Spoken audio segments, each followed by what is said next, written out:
Good evening. So you married your husband after this investigation began, after he became famous for his purported collusion with Russia. You're confident he did not collude in any way with the Russian government?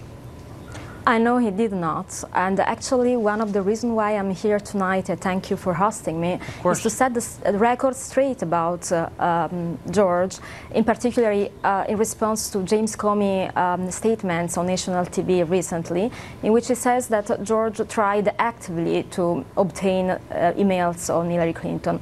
This statement is completely false. George never had any interaction with the Russians. He has never been to Russia either. He doesn't speak Russian, never talked to Russian officials, yet is apparently at the origin of the Russia investigation. This is quite paradoxical for me.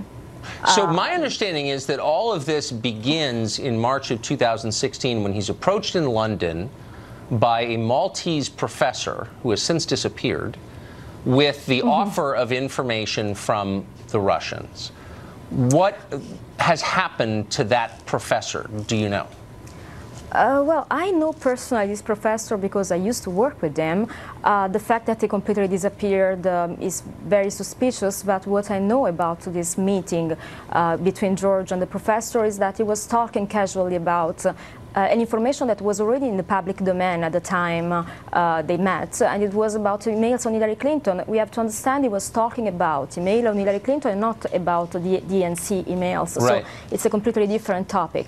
It was a gossip conversation, very casual, that George voluntarily reported to the FBI at the time of their interview, and it became apparently the reason why people think he is at the origin of anything so-called collusion, but actually never colluded with the Russian. He didn't do anything in Russia. Even his job, his work was completely focused in the Middle East, in particular in Israel.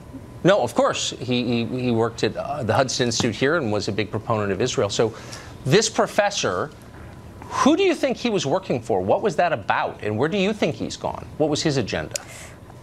I honestly have no idea. My personal opinion, which I shared in different interviews, is that he's a very shady character.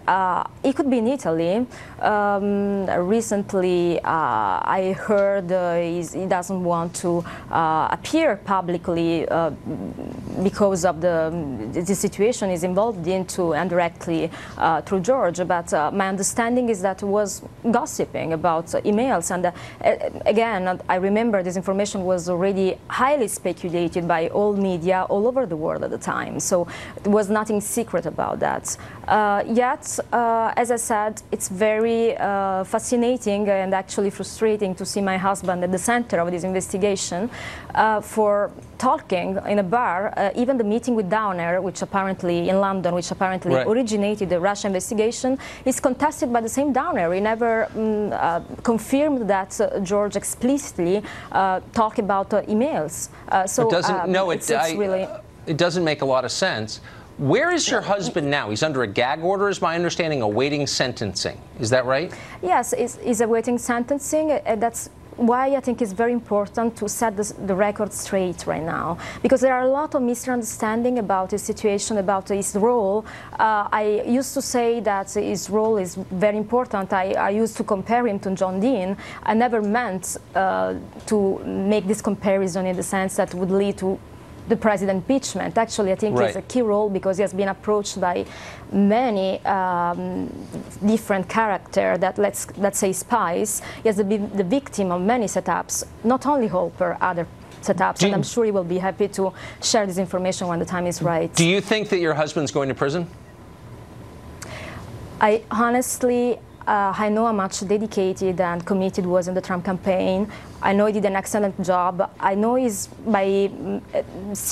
because of this incident, his freedom is challenged. So I trust and hope and I ask to President Trump to pardon him. I hope he will. Okay. Ms. Papadopoulos, thank you very much for coming on. I appreciate it. Thank you.